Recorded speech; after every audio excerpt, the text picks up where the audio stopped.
She wore his old jacket like armor, not for warmth, but to keep a promise only her heart could hear. When a devoted mother arrives at her son's long-awaited military graduation, she finds herself shut out by rigid tradition and piercing stares, until a brotherhood bound by sacrifice changes everything. What does true honor look like, and who decides who belongs? Drop a comment telling us where you're tuning in from, and subscribe. Because stories like this remind us what family and courage truly mean, and you won't want to miss what's coming next. Rosalie Blankley gripped the steering wheel with fingers pale from the pressure, her breath tight as she stared through the cracked windshield of her old pickup.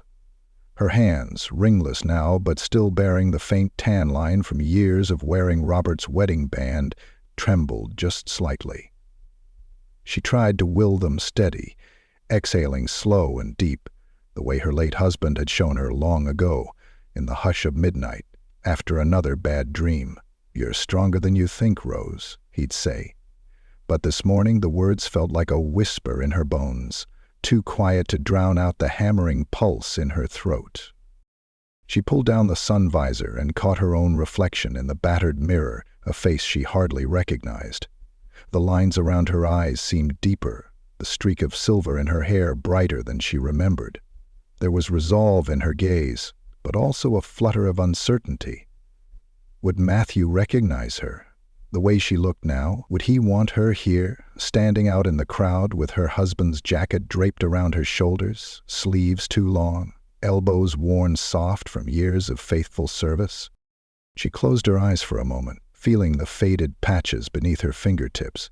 Robert's old SEAL team insignia was almost colorless now, but to her, it was brighter than any medal. It was more than a jacket. It was protection. Armor.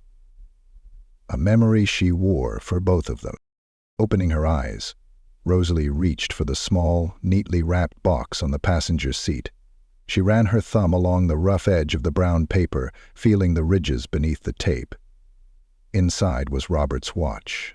A simple, sturdy thing, battered but still ticking, the only family heirloom she had left for Matthew.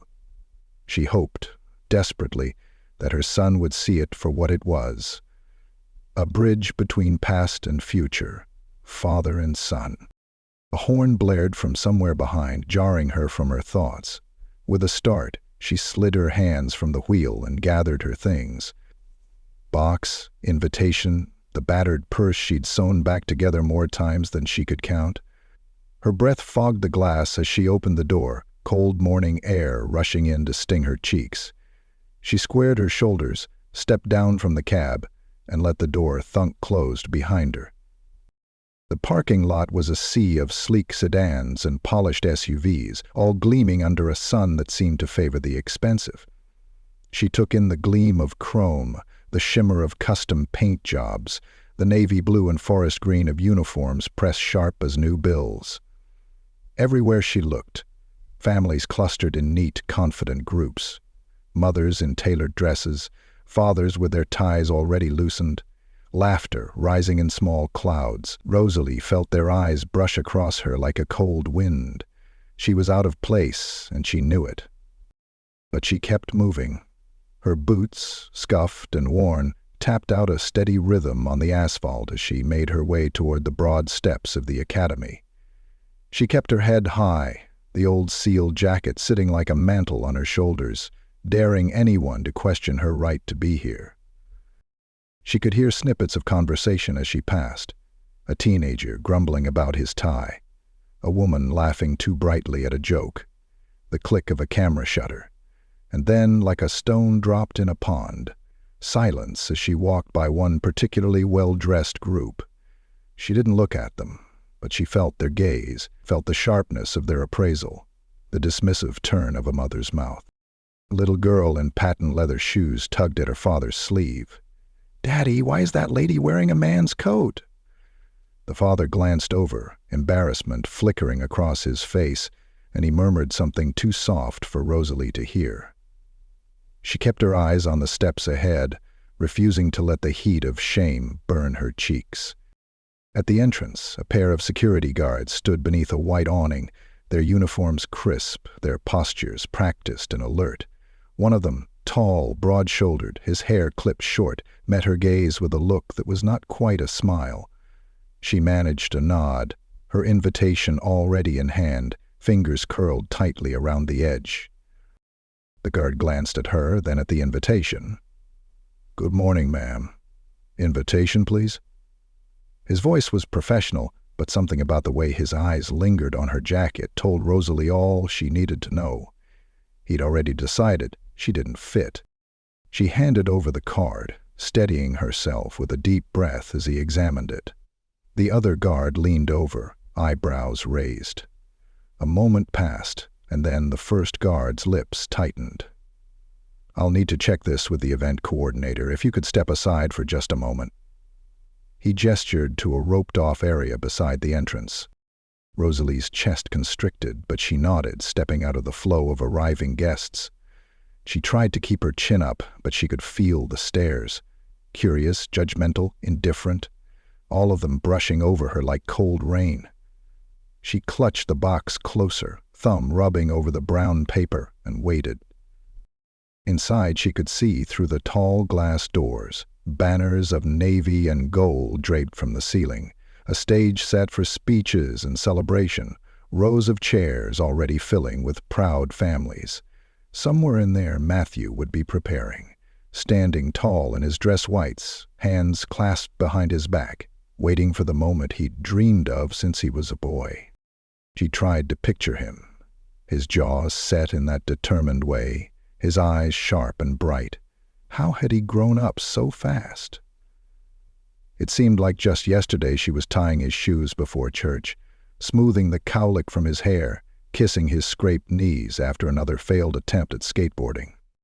For years, it had been just the two of them. After Robert's death, Rosalie had learned to survive in a world that seemed determined to forget her. She'd worked nights at the grocery store, taken odd jobs fixing fences and mowing lawns, sacrificed sleep and comfort to keep Matthew clothed, fed, and in school. There were days when she thought she couldn't go on, when the ache of loneliness pressed in too close. But then she'd see her son's face, see the pride in his eyes, and know she was doing something right. She watched as another family swept past the guards without a second glance, their invitation waved through with barely a look. The mother's heels clicked briskly, her diamond earrings catching the sun. Rosalie caught the scent of expensive perfume, a heady floral thing that made her stomach twist. She wondered, just for a moment, what it would be like to move through the world with that kind of ease. Time stretched, elastic and thin. The security guard returned, this time accompanied by a woman in a fitted blazer and heels that struck the pavement with an impatient staccato. Susan Atwood. Rosalie recognized the name from the program. She wore her authority like armor, clipboard clutched tight to her chest. "Mrs. Blankley?" Susan's voice was cool, practiced. "May I speak with you for a moment?" Rosalie straightened. "Of course." Susan's eyes flickered to the jacket, then back to Rosalie's face. "Your invitation is in order, but I must remind you that this is a formal event. There is a dress code in place." Rosalie felt heat rise in her cheeks. "I understand, but this belonged to my husband. He was—" She faltered, swallowing hard. "He was a SEAL. It's the only thing I have of his to give my son on his graduation day." Susan's lips thinned. "I'm sure your husband was a fine man, but the academy has certain standards to uphold. I'm afraid I'll have to ask you to remove the jacket if you wish to enter." A low, anxious murmur rose from the nearby guests. Rosalie felt the world tilting beneath her feet. The jacket, her armor, her shield suddenly felt unbearably heavy.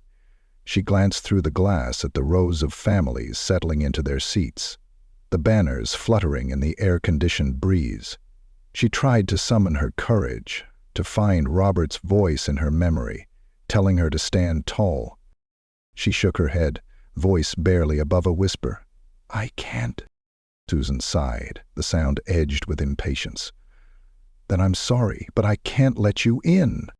The words landed like a slap. For a moment, Rosalie stood frozen, the weight of disappointment settling in her chest. She wanted to argue, to plead her case, but she could see the answer already written on Susan's face. Firm, unyielding, final. The security guard moved closer, his presence suddenly less friendly. "Ma'am, I'll have to ask you to step away from the entrance." Rosalie gathered the box, her purse, the scraps of her dignity. She stepped back, away from the doors, away from the warmth of celebration, and felt the cold settle around her like a second skin.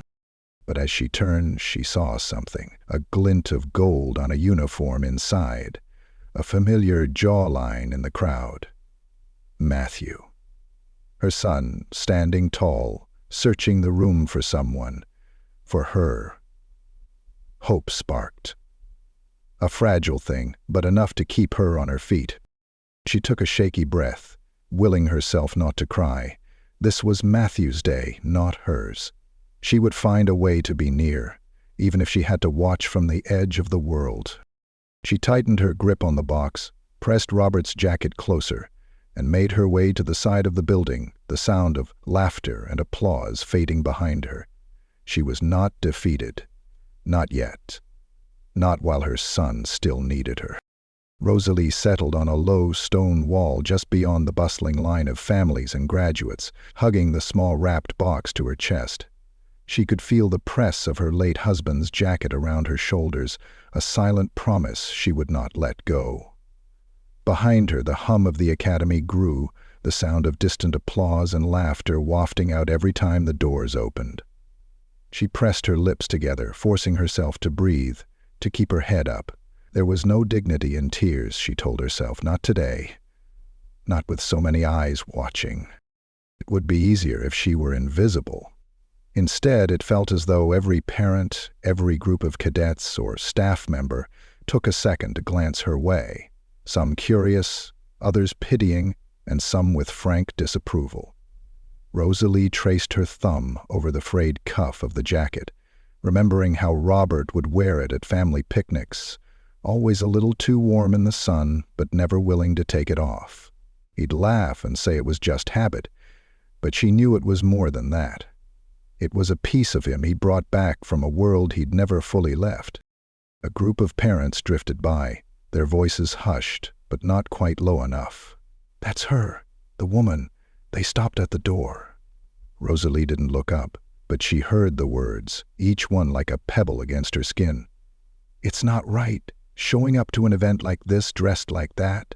If she cared about her son, she'd want to make a better impression." Someone else, a man with a sharp jaw and a medal pinned to his suit, muttered, "She's probably just making a scene. Every year there's always someone who tries to draw attention." The others laughed quietly, the sound twisting in Rosalie's chest. She closed her eyes for a moment, letting the noise roll over her.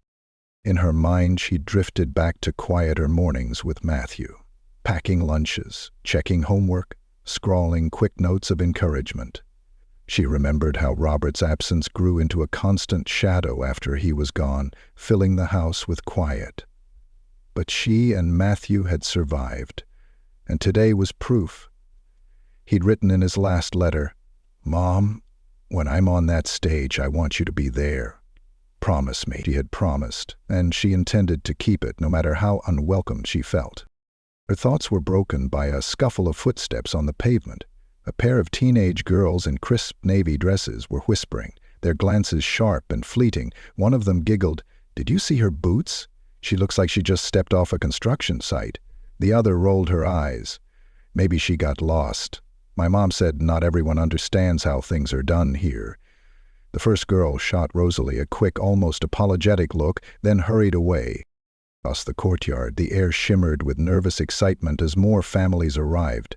A man in a tailored suit caught Rosalie's eye as he approached. He was tall and broad-shouldered, the kind of man who filled a room even standing outside. His wife, dressed in a pale blue skirt and pearls, walked a step behind him, her smile practiced and polite. The man paused, his gaze landing on Rosalie, and then he glanced away, as if something about her presence was mildly offensive. The woman's voice was soft but not unkind. "Excuse me, are you waiting for someone?" Rosalie nodded, clutching the box. "My son is graduating today," she said, the words simple but heavy with meaning. The woman's eyes flickered to the jacket, then away again. "Oh, how nice. I hope you get to see him." She offered a gentle, uncomfortable smile, then slipped her hand into her husband's arm, guiding him away. Rosalie wanted to shrink, to disappear into the stone. She watched the endless parade of parents, siblings, grandparents, all dressed in their best, holding flowers and cameras, gifts wrapped in ribbons and shining paper. She wondered if any of them knew what it was to come to an event like this alone, weighed down by memories and longing. She wondered if any of them would understand what it meant to wear a jacket for courage rather than for appearance. Minutes bled into an hour. Rosalie tried to focus on the little things, the shade of the magnolia tray, the gentle flutter of flags high on the pole, the way the sun glinted off the academy's windows. She heard bits of conversation floating by, discussions about scholarships and assignments, complaints about traffic, boasts about future plans. She felt as if she was standing on the other side of a pane of glass, watching a world she once belonged to but now only visited. The families who had seen her turned away, but a few looked back. An older woman with iron-gray hair and a serious face offered Rosalie a look of sympathy, but did not approach. Two young men in uniform, laughing and joking as they passed, went silent when they noticed her.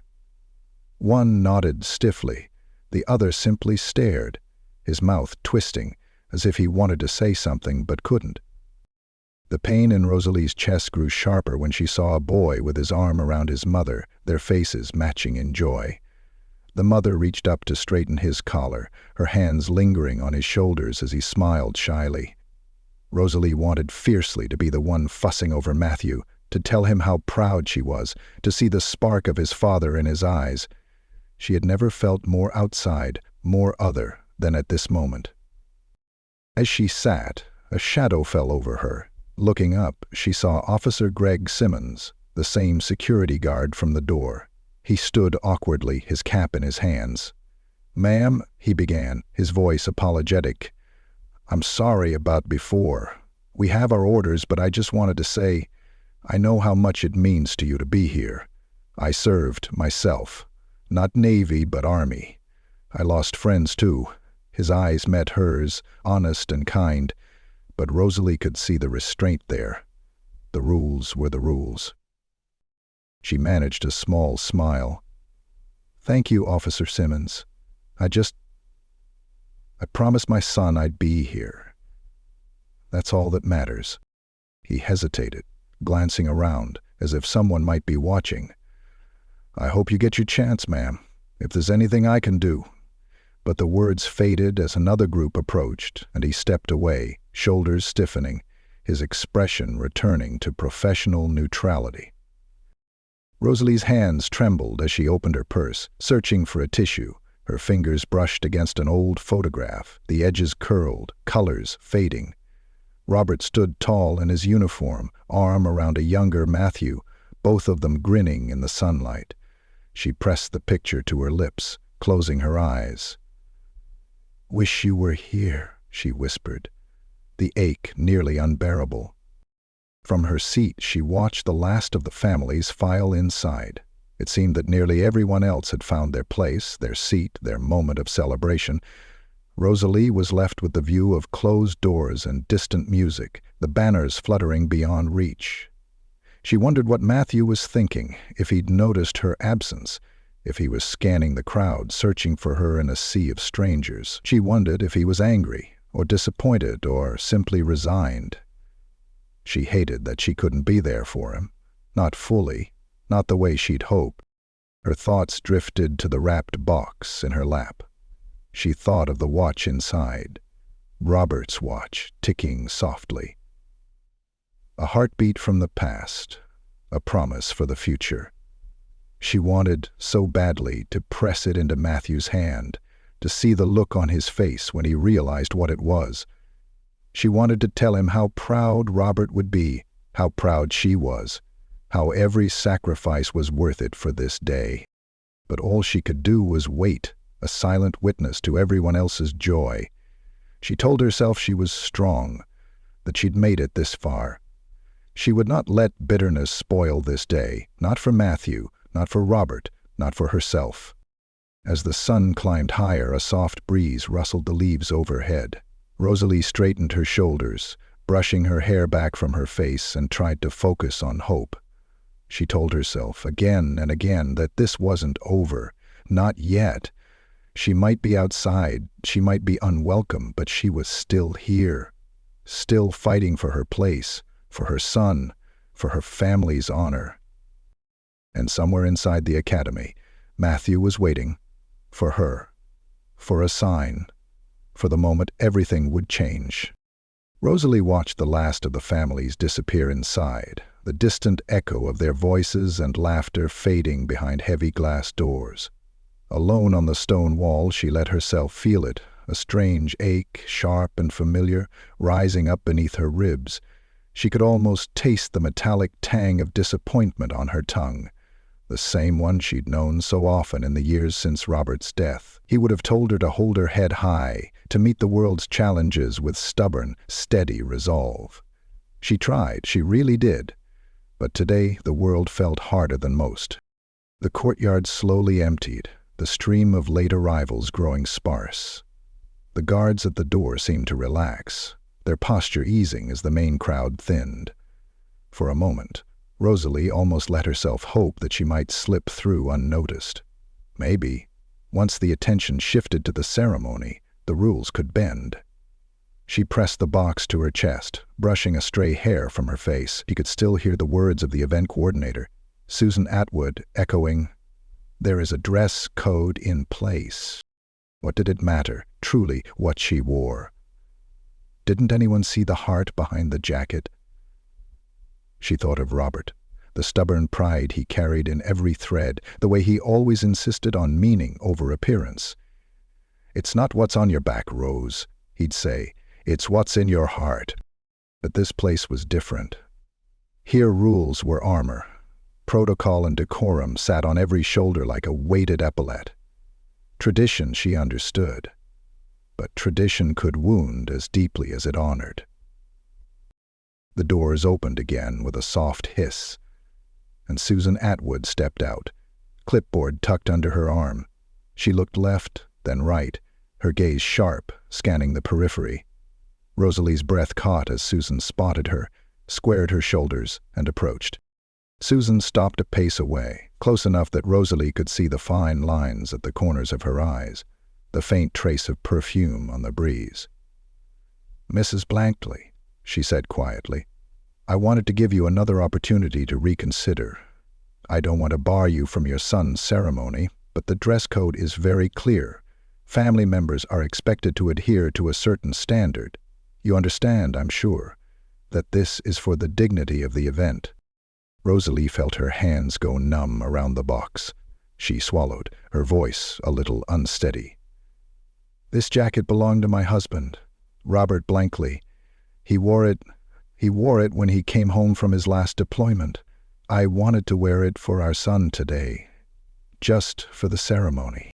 Susan's lips pressed together, but her eyes softened a fraction. "I respect your loss, Mrs. Blankley, and your husband's service. But there are parents, sponsors, and distinguished guests present. Admirals, senators. You're setting an example, even if you don't intend to. Please, I'm asking you, just this once. Can you take off the jacket and come inside?" Rosalie looked past Susan, through the glass doors to where the banners hung in gold and blue, where Matthew would soon be stepping out in his own crisp uniform. She imagined taking the jacket off, folding it away, stepping through the doors in her faded dress and borrowed shoes. She saw herself in the seats, small and plain among the diamonds and silk, the weight of her promise set aside. The thought made her stomach twist. The jacket wasn't just fabric. It was her last defense. She shook her head quietly. "I can't. If I take it off, it feels like I'm leaving him behind." like I'm leaving my husband behind." Susan exhaled, her frustration now mixed with genuine regret. "I'm sorry, truly. But if you don't comply, I'll have to ask Officer Simmons to escort you off the premises. We can't allow exceptions, no matter the reason." A shadow flickered in the corner of Rosalie's vision. Officer Simmons was standing a respectful distance away, hands clasped, watching. Behind him, another guest in a navy suit, Victoria Hayes, the same woman who'd given Rosalie that awkward smile earlier, hovered, her arms crossed. Rosalie saw in Victoria's eyes something colder now, a flicker of satisfaction as she whispered to a cluster of other parents, "They really do let anyone try to walk in these days." Rosalie could feel the tension building, the sense of spectacle growing. The world seemed to shrink until it was just her, Susan, and the ever-watchful security. She gathered her courage, desperate to make herself understood. "I know I don't fit in here. I know this jacket isn't what you want to see. But I promised my son. I promised him I'd be here and I'd bring his father with me however I could." A beat of silence. Susan's jaw worked, as if she were weighing kindness against duty. In the end, it was duty that won. "I'm sorry, Mrs. Blankley. Officer Simmons?" The guard approached. He looked at Rosalie with a kind of quiet shame, as if he too knew what this moment would cost. "Ma'am, I have to ask you to leave the front entrance. We have a seating area outside for overflow guests. You're welcome to wait there, but you can't enter the main building like this." The wrapped box in Rosalie's hands felt impossibly heavy. She wanted to argue, to plead, but she could see the answer in the faces around her. Rigid, resolute, afraid to break the line. With a last look through the glass, she turned away, her heart pounding, humiliation rising up her throat. As Officer Simmons guided her gently away from the main doors, the world spun with whispers and glances. Rosalie kept her eyes fixed on the distant horizon, fighting to hold back tears. She thought of Matthew, inside and waiting. She wondered if he'd feel her absence, if he'd understand why she wasn't there to cheer. The overflow area was just a patch of lawn beside the building, marked with a small tent and a flickering monitor that would stream the ceremony. Rows of folding chairs sat half empty, a few distant relatives and overlooked guests hunched in the shade. Rosalie took a seat in the back, the box in her lap, her husband's jacket pressed to her shoulders like a barrier against the world. The monitor flickered to life, grainy and out of sync. A faculty member began announcing the processional. Inside, she could see the proud faces, the swelling crowd, the stage where Matthew would soon appear. She leaned forward, knuckles white on the box. This was not the way she'd dreamed it, but she would not turn away, not now. As the camera panned the audience, Rosalie glimpsed Victoria Hayes, her lips tight, eyes already searching for some new breach of decorum to whisper about. Near her, the Hayes family sat upright, their son shining in his spotless uniform. Rosalie watched the way Victoria straightened her daughter's collar, the gentle squeeze of encouragement. She wondered if Victoria ever felt out of place, or if people like her lived untouched by the doubts that plague the rest of the world. She thought again of Robert. How he'd faced adversity with humor and steel, how he'd shrugged off petty rules when they interfered with real honor. "It's not about the rules, Rose. It's about the people. Never forget that."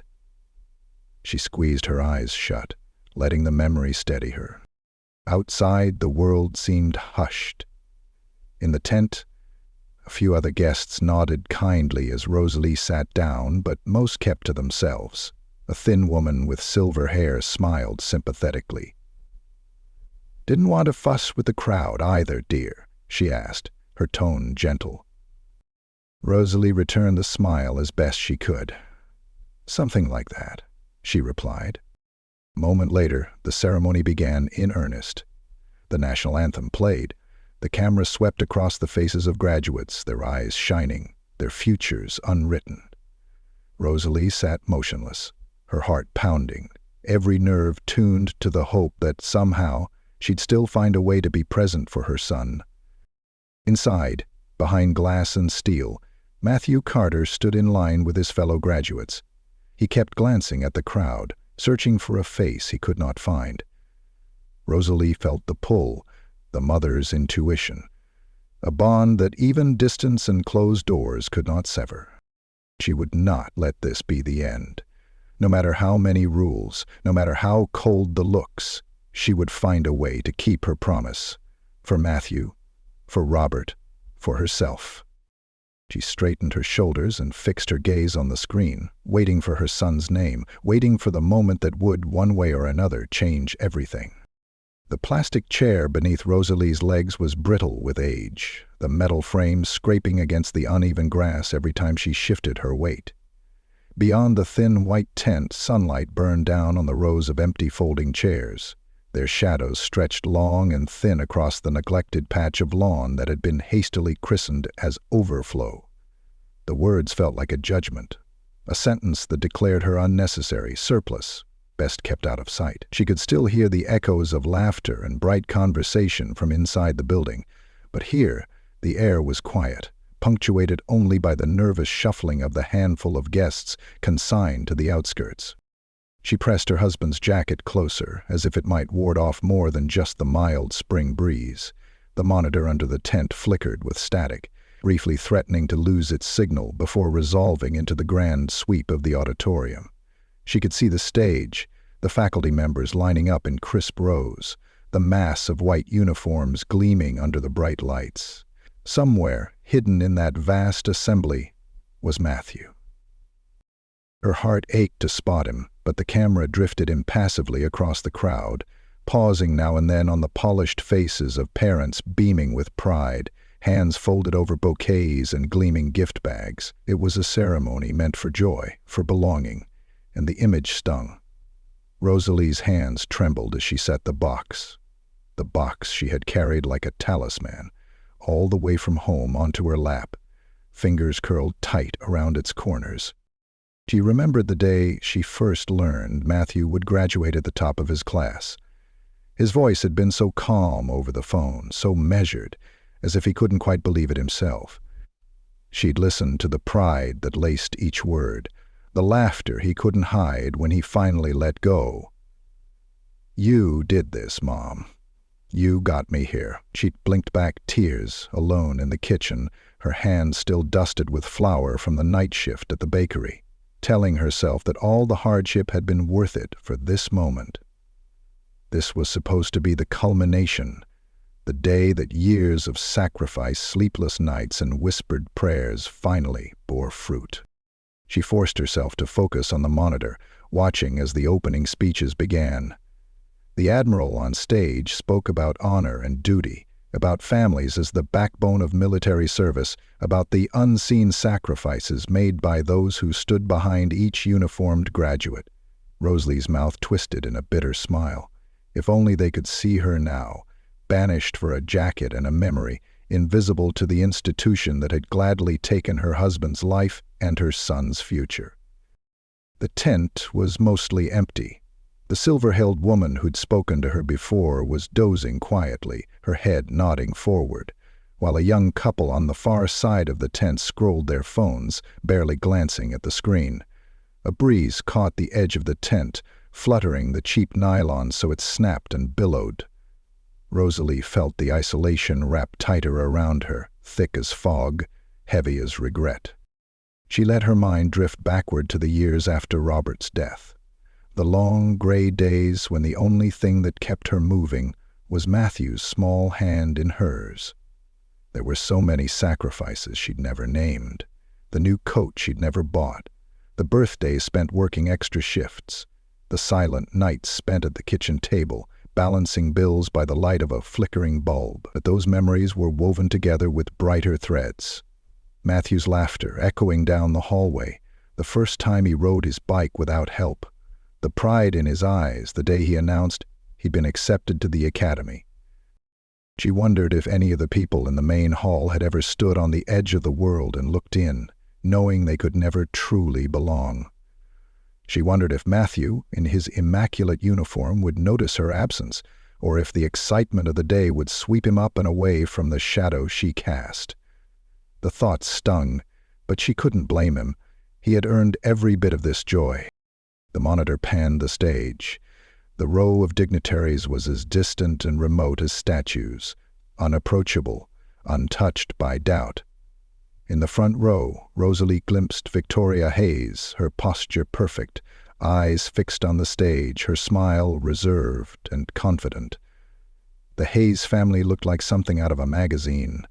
Father in his tailored suit, daughter in pearls, son in spotless white. Victoria's lips barely moved as she whispered to her husband, but her gaze lingered for just a heartbeat on the screen, almost as if she could sense Rosalie watching. Rosalie glanced away, suddenly self-conscious. She let her fingers drift over the lid of the box. She pictured herself walking up to Matthew, pressing Robert's watch into his palm, seeing the look of recognition and gratitude spark in his eyes. Would it mean as much if it happened out here, away from the applause and the fanfare? Would it matter as long as she kept her promise? She shook off the thought, forcing herself to watch as the graduates filed in, column after column of determined faces, each step measured, every salute precise. She caught a glimpse, just a glimpse, of Matthew's broad shoulders and squared jaw, the familiar curve of his smile before the camera swept away again. She pressed a trembling hand to her lips, fighting back tears. He was there. He was real. He was hers, even if the world wouldn't let her in. A sudden commotion outside the tent drew her attention. A group of academy staff bustled by, murmuring about the program running long, about a missing speaker, about crowd control. The world spun on, indifferent to the small heartbreak unfolding on the lawn. Rosalie wondered if anyone would even notice her absence in the auditorium. Maybe, when it was over, she could slip inside, just for a moment, just to find her son. The speeches rolled on, each more grandiose than the last, but Rosalie only half listened. She caught phrases, unbreakable resolve, sacrifice for country, family's unwavering support. That rang hollow in her ears. If only those words could build a bridge from this patch of grass to her son's side. If only a promise meant as much to this institution as it did to her. A wave of fatigue swept over her. The stress of the morning, the humiliation of being turned away, the ache of longing for Robert and pride for Matthew. Together they pressed down on her until her eyes burned. For a moment she thought of just leaving, of slipping away while no one watched, driving home, letting the memory of this day fade and dull with time. But she couldn't. She had promised. On the monitor, the graduates began lining up for the presentation of awards. The faculty read each name with solemn formality, and the auditorium burst into applause. For every graduate, there was a cheer, a cluster of families standing, waving, celebrating their child's triumph. Rosalie watched as parents hugged their sons and daughters, laughter spilling over, pride shining in every face. When the camera found Victoria Hayes' son, the applause seemed louder, the moment more luminous, as if the world had gathered just for them. When Matthew's name was called, Rosalie gripped the box so hard her knuckles blanched. The camera landed on him, tall, steady, his face a portrait of determination. He looked out over the crowd, scanning the faces, searching for someone. Rosalie held her breath. For a heartbeat, she could have sworn he was looking right at her, as if somehow, across distance and glass and protocol, he felt her presence. She pressed her hand to her heart, willing him to know she was there, loving him fiercely from the fringes. The ceremony moved forward, relentless, unstoppable. Outside, the sun slid lower and the shadows grew longer. The tent was nearly empty now, the few remaining guests restless, some already packing up to leave. Rosalie stayed rooted in her chair, jacket wrapped tight around her shoulders, the box safe in her lap. She had done all she could, given all she had left to give. A wave of sadness, deep and cold, threatened to pull her under. But even as her eyes brimmed with tears, she lifted her chin, refusing to look away from the screen. She would witness her son's triumph, even from exile. She would honor Robert's memory, even if the world didn't see her. And when the last applause faded, when the banners drooped and the crowds drifted away, she would find a way, any way, to reach Matthew and to keep her promise, to show him one last time that love endures, even on the outskirts, even when all else fails.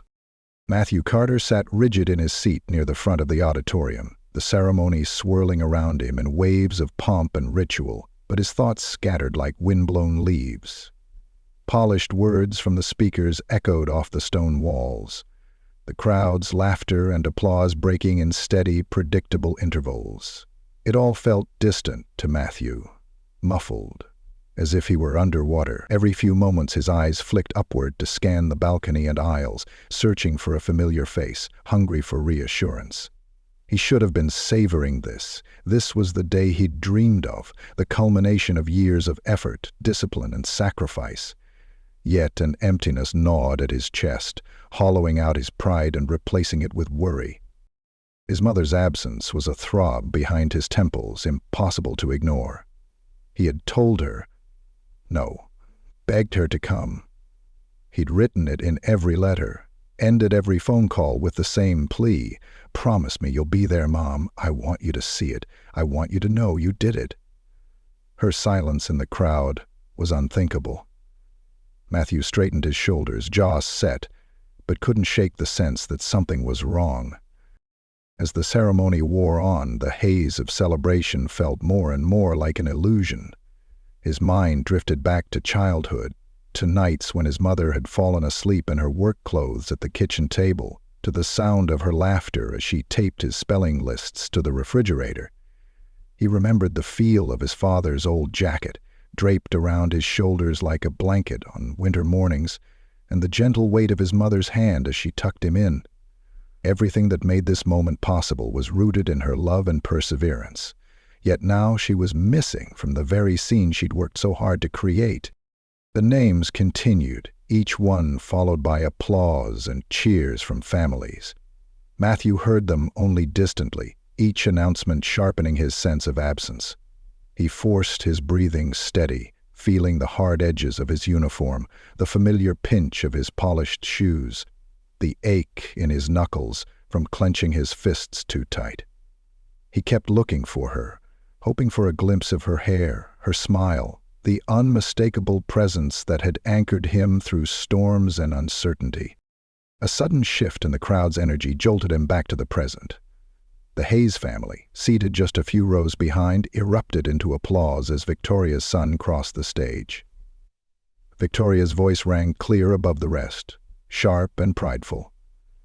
"That's my boy," she called, and the auditorium responded with polite enthusiasm.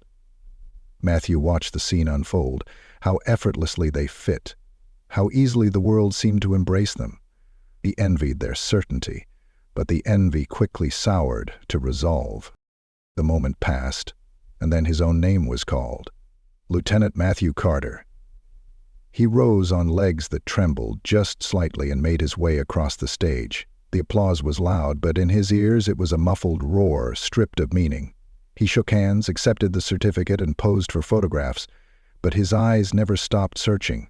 He felt exposed, like a soldier separated from his unit, longing for the familiar. He searched for his mother, even as the line of graduates curled behind him, even as the next name was called. As he returned to his seat, the truth became unbearable. She wouldn't have missed this. Not willingly. Not unless something had gone wrong. He thought of the invitation he'd sent, the jacket he knew she would wear, the promise she had made. An image flashed in his mind of his mother standing outside, locked out by rules and appearances, carrying the burden of memory alone. Fury stirred in his chest, hot and sharp. Matthew's loyalty, shaped by years of discipline and honor, bristled against the injustice of it. He waited for the ceremony's end with new urgency, his patience fraying as speeches droned and traditions played out. When the final anthem echoed and the graduates were dismissed, he wasted no time. While classmates gathered for photos, laughter, and the beginnings of celebration, Matthew slipped past the rows of dignitaries and parents, ignoring the calls to wait, the instructions to remain with his class. His steps were brisk, his mind fixed. He found Officer Simmons near the main entrance, standing at ease. "Excuse me, sir," Matthew said, the edge in his voice unmistakable. "Have you seen my mother, Rosalie Blankley? She should be here."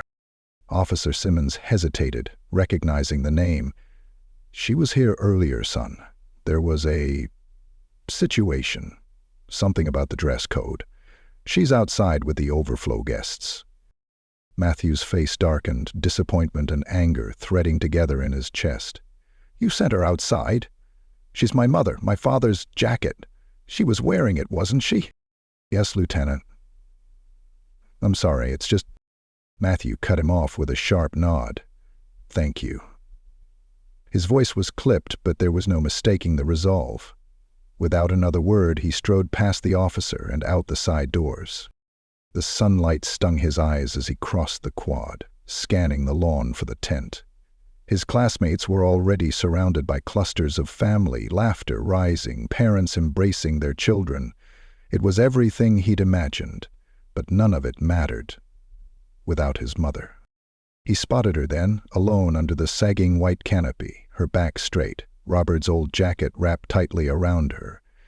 She was watching the screen, eyes bright and damp, the small box resting in her lap.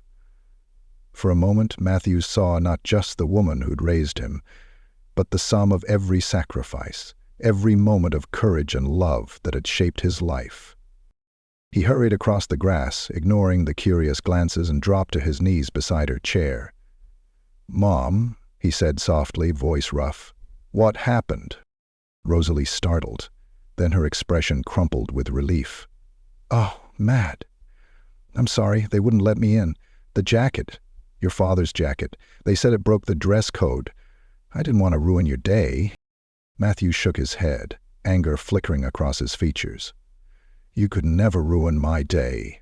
You made this day." "I don't care about their rules. I care about you. I wanted you there with me." She reached for his hand, their fingers knotting together. "I promised I'd be here. I promised I'd bring your father, too." Her voice broke, but she steadied herself.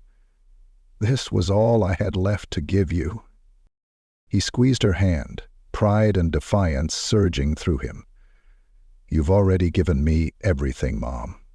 Everything that matters." Around them, the tent remained an island of silence. The distant sounds of celebration drifted over the lawn, but Matthew's world had narrowed to the woman beside him and the love that tied them together. He straightened, looked her in the eye. "Let's go inside. If they have a problem, they can talk to me. I want everyone to see what sacrifice really looks like. I want them to know who I am and who made me who I am." Rosalie hesitated, torn between hope and fear, but Matthew's conviction was unyielding, a shield against every slight. He rose, offering his arm. "Come on, Mom. We're doing this together." She slipped her arm through his, and together they walked across the grass, the small wrapped box cradled between them. The sun broke through the clouds as they approached the academy steps, and for the first time all day, Rosalie felt the warmth reach her heart. She was not alone. Her son was with her, and he would not let her be cast aside. The world might have tried to push them to the margins, but Matthew's loyalty and courage would carry them forward. Whatever waited inside those doors, judgment, whispers, the force of tradition, they would face it as a family, with their heads held high. They walked together, mother and son, across the clipped grass toward the academy's double doors. Rosalie's hand gripping Matthew's arm so tightly he could feel the tension in her fingertips. As they approached the steps, guests still lingered in small celebratory knots, snapping pictures and adjusting caps, but their laughter faded into uncertain silence at the sight of the young lieutenant escorting his mother. Rosalie kept her eyes ahead, her heart drumming so loudly she was certain Matthew could hear it. The weight of the morning, The humiliation, the sidelong glances, the forced exile, pressed in from all sides. But her son's presence, tall and unwavering beside her, was a shield that deflected every dart of judgment. At the top of the steps, Officer Simmons looked up, his mouth half open as if searching for the right words. He seemed suddenly smaller in the presence of Matthew's resolve.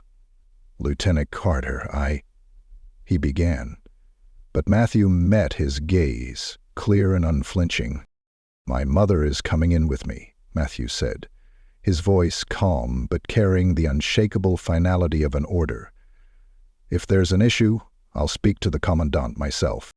Simmons looked from Matthew to Rosalie, his expression torn between duty and sympathy. In that moment his posture softened. "Yes, sir," he replied, quietly stepping aside. Inside the entrance, the academy lobby had mostly emptied. Just a few families remained, lingering in small circles, their conversations hushed as they noticed the pair. Rosalie's heart skipped as Susan Atwood, clipboard still in hand, intercepted them before they could reach the main hall. Susan's eyes flickered over Rosalie's jacket, then up to Matthew's face. "Lieutenant Carter, congratulations," she said, her tone polite but wary. "We have a code of dress." "My mother is a Gold Star widow," Matthew interrupted, his voice carrying further than the polite hush. Heads turned. "She wore this jacket for my father, a SEAL who gave his life for this country. She wore it for me because she kept our family whole. If her presence is a problem, then it's a problem for this institution, not for us." For a moment, Susan faltered. Rosalie saw something shift in her face, the rigid lines of protocol bending under the weight of something older and truer. She hesitated, her grip on the clipboard tightening, but she didn't argue. Instead, she nodded once, almost imperceptibly, and stepped aside. They entered the hall. The echoes of the ceremony lingered, banners still waving, the last notes of music dying in the air. Families gathered in small pockets for photos and embraces. In the distance, Rosalie could see Victoria Hayes, still poised in her perfect seat, her eyes narrowing as the mother and son approached. Several other parents turned, some with confusion, some with outright disapproval. Matthew didn't falter. He led Rosalie toward the front of the room, past polished shoes and pressed collars, past whispers and startled looks. He held his head high, making no apology for the woman at his side. Rosalie felt the burn of eyes on her. Judgment, incredulity, and something else she hadn't expected. Curiosity. The first voice rose from the back of the room, low and uncertain. "That's the woman they turned away, isn't it?" someone murmured. But before the current of gossip could swell into something uglier, another sound, sharp, disciplined, cut through the crowd, the click of boots on tile. From the far side of the room, a small group of men in civilian suits but unmistakable military bearing stood at attention. Among them was Commander Ryan Mitchell, a man whose face was carved with years of leadership and loss, whose eyes saw everything and missed nothing. Mitchell stepped forward, his jaws set. Without a word, he signaled to his fellow SEALs, and one by one they moved to stand in a line before Rosalie and Matthew, forming a silent honor guard.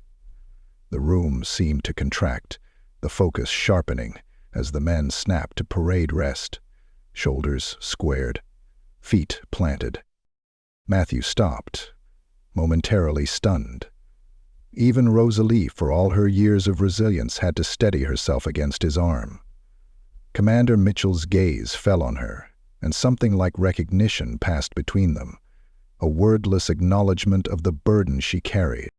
"Mrs. Blankley," Mitchell said, voice ringing out across the stunned hush. "We're honored to have you here.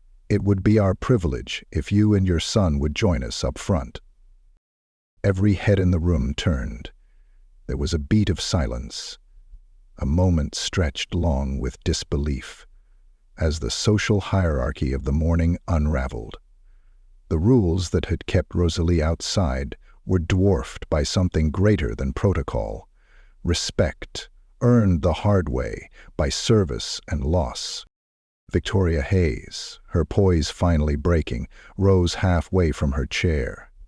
"Is this really necessary?" she called, her voice trembling between outrage and uncertainty. "There are rules for a reason." Mitchell fixed her with a steely look. "Ma'am, there are rules. And then there's honor. This woman gave more to this nation than most ever will. If you'd like to discuss standards, I suggest you start with that."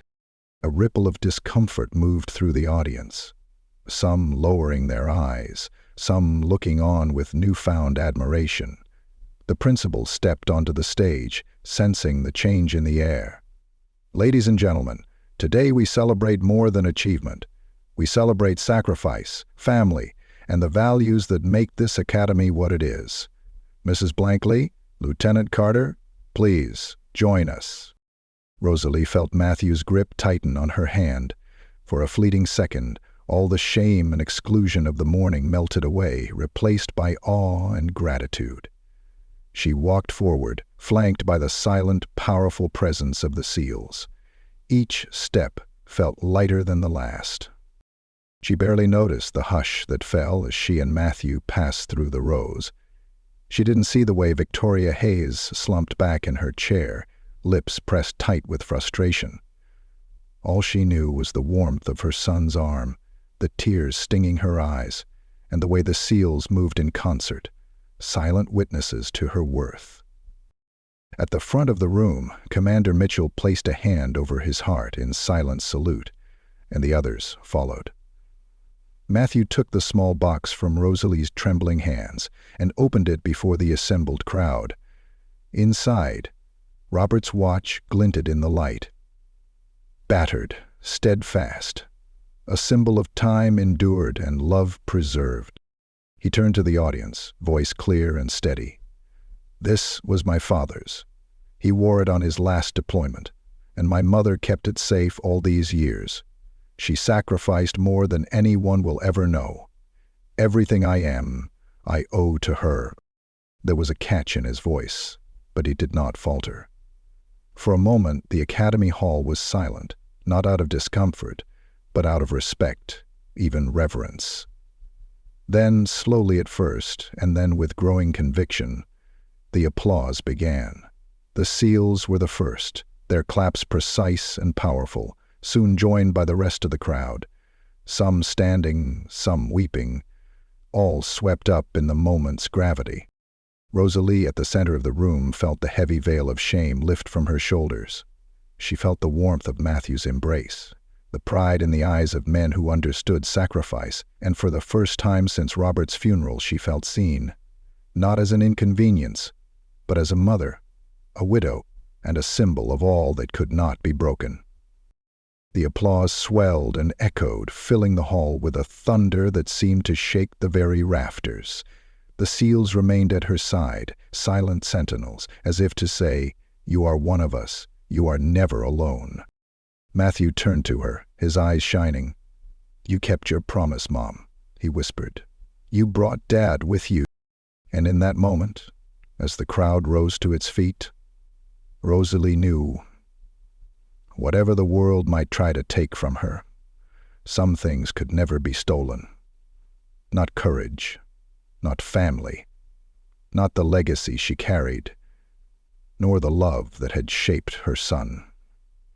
For the first time all day she smiled, a smile born not from relief, but from the quiet certainty that, against every odd, she and Matthew had reclaimed their place, their dignity, and their joy. The storm of applause seemed to hang in the air even after it faded, its thunder echoing in the corners of the great hall, refusing to be silenced. Rosalie stood surrounded by Matthew and the silent line of SEALs. The gold-accented banners above and the polished floor beneath suddenly transformed into something sacred. The humiliation of the morning felt distant now, washed away by the tide of respect rising from every corner of the room. She blinked tears from her eyes, embarrassed by their warmth, but no longer willing to hide them. People approached, strangers at first, then parents she'd seen whispering earlier in the day. Their words carried a different weight now. One father in a dark suit reached out and shook her hand, his grip strong, his eyes wet. "My brother served in Afghanistan," he told her, voice rough. "You did the right thing. Thank you for reminding us what matters." A mother, clutching her daughter's arm, squeezed Rosalie's shoulder with a fierce affection that surprised them both. "Your courage gave us all something to talk about with our kids tonight," she whispered. "Thank you for not backing down." The shift in the crowd was palpable. Where before there had been hesitation and judgment, now there was something softer.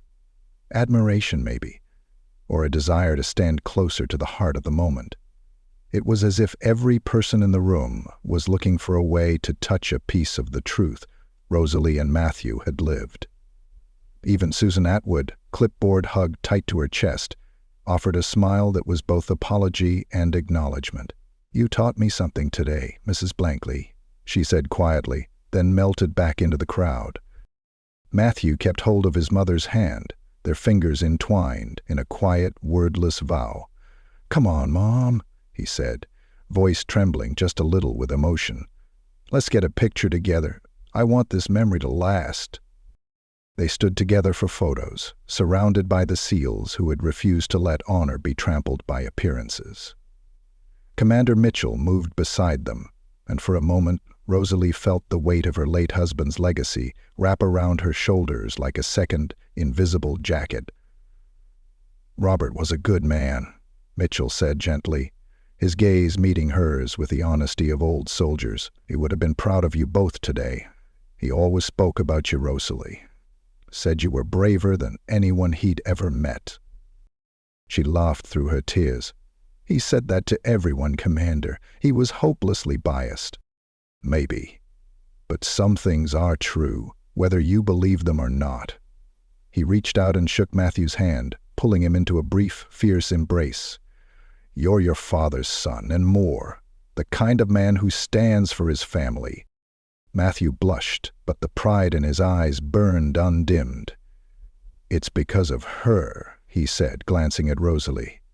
"She never let me forget where I came from, or what's worth fighting for." The photos went on and on, Matthew and Rosalie alone, then with the SEALs, then with new friends who'd stepped forward, eager to share in their joy.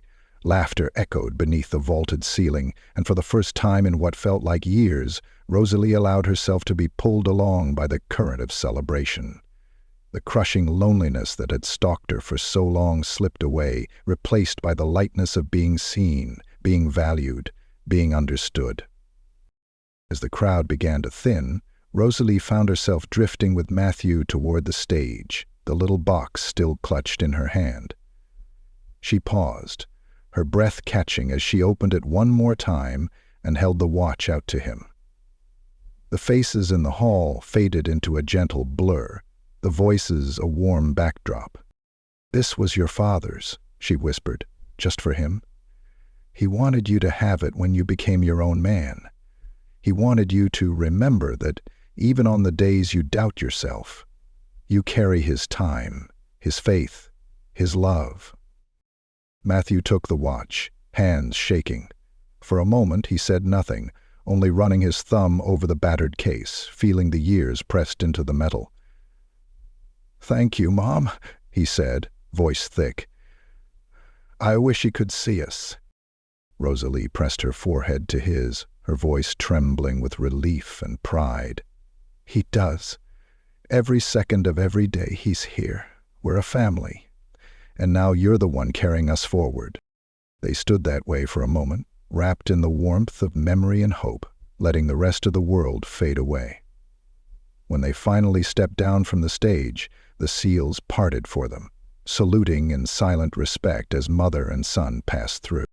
Outside, the sun was lowering, gold and soft against the green of the campus lawns. The crowd spilled out into the light, the laughter now easy, the voices no longer strained by old judgments. Rosalie breathed deeply, feeling the clean air fill her lungs. She felt taller than she had in years, as if the world had grown lighter. Victoria Hayes lingered at the edge of the steps, her family gathered close. The earlier sharpness in her eyes had dulled, replaced by something softer and uncertain. She stepped forward, clearing her throat. "Mrs. Blankley," she said, her words slow, careful. "I misjudged you. I suppose I let the rules blind me to what really matters. I hope you'll accept my apology." Rosalie looked at her for a long moment, then smiled, a smile full of grace and hard-won peace. "Thank you, Mrs. Hayes. We all have days when we forget what's important. Today was a reminder for all of us." Victoria nodded, her lips curving in a reluctant, genuine smile. "Congratulations to your son. He's going to do great things." Rosalie turned to Matthew, pride shining from her every feature. "He already has," she said simply. Families began drifting toward their cars, the last rays of sun painting everything in hues of honey and promise.